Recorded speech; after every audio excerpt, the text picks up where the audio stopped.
Let's solve finding updated records on StrataScratch.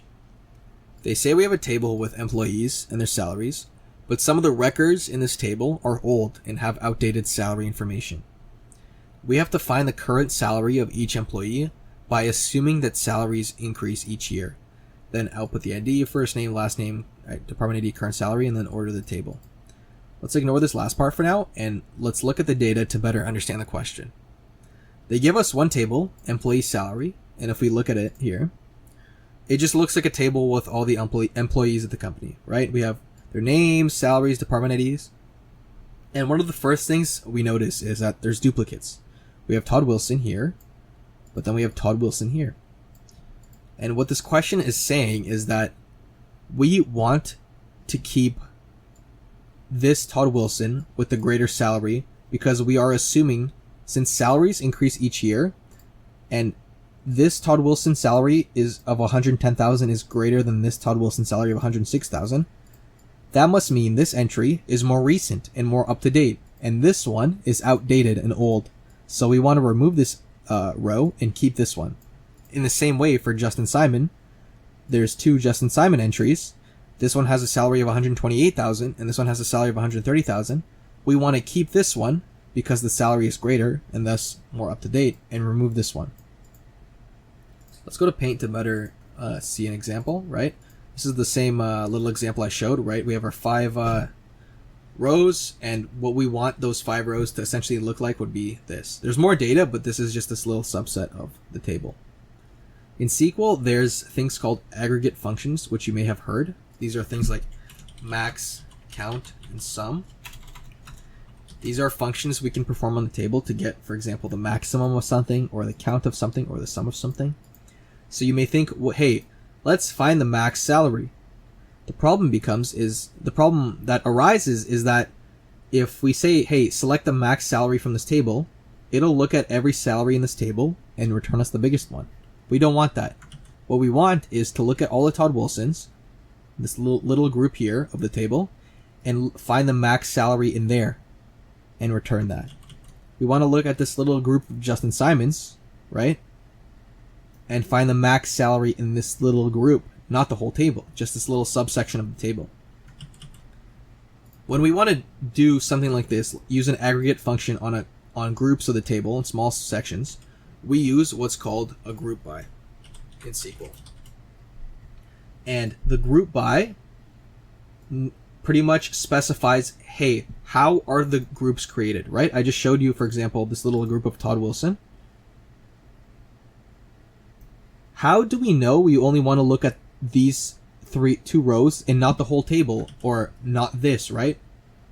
How do we know we want to find the max in this little section? Well, the IDs are the same, the first names are the same, the last names are the same, and the department IDs are the same. That's how we created our little group. When these 4 things match, we're telling SQL, okay, this is a group, then find the max salary, or do whatever we need in that little group, right? This would not be a group because, hey, this ID is not the same, these names don't match, but this would be a group, right?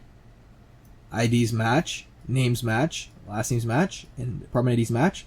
So this will create another little group, and we'll be able to find the max salary in that group. That's what the group by specifies. The columns we're matching on, right? The columns that we're grouping on. It'll be ID, first name, last name, and department ID. This is what the group by will look in SQL. And after we use this, we can then find the max salary, or whatever we need. Well, in this case, it's max salary in that little group. So let's go back to StrataScratch. Here we just have the default query, right? The whole table.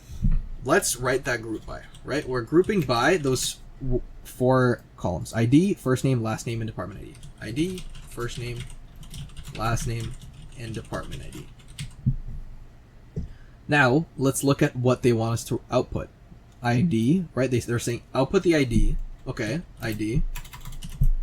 Output the first name. Last name, right? That's what I'm reading. Department ID. and current salary. Okay. In this little group, in our group, which one is the current salary? Well, it's the maximum, right? The bigger one is the current salary, and that's what we want to use as our salary. So we're going to write max salary. Now, because we're grouping by, we can use an aggregate function in our select, and it will pretty much aggregate the little group and select the max salary of that group to return to us. Let's run the code.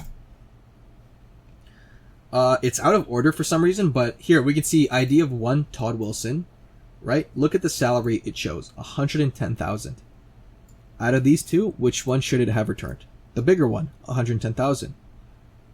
Let's order the output just so it's cleaner to look at. Also, the question asks us to order our output by ID, so we can just do that by order by ID. There, now it's in order by ID, and look at that. For Justin Simon, there's 2 Justin Simons here. Which salary do we want to keep, right? The 130,000 one, because it's bigger. And look at that. It kept the 130,000 one. And now we just removed all the duplicates from the table and kept the one with the bigger salary. Let's rename, just as a last step, rename, because it's called max here, just as a good thing to do, rename this as salary. And now let's submit it. There you go, it works. So this question is just understanding what a group by is, and if you can figure that out, then it just becomes trivial. Thank you.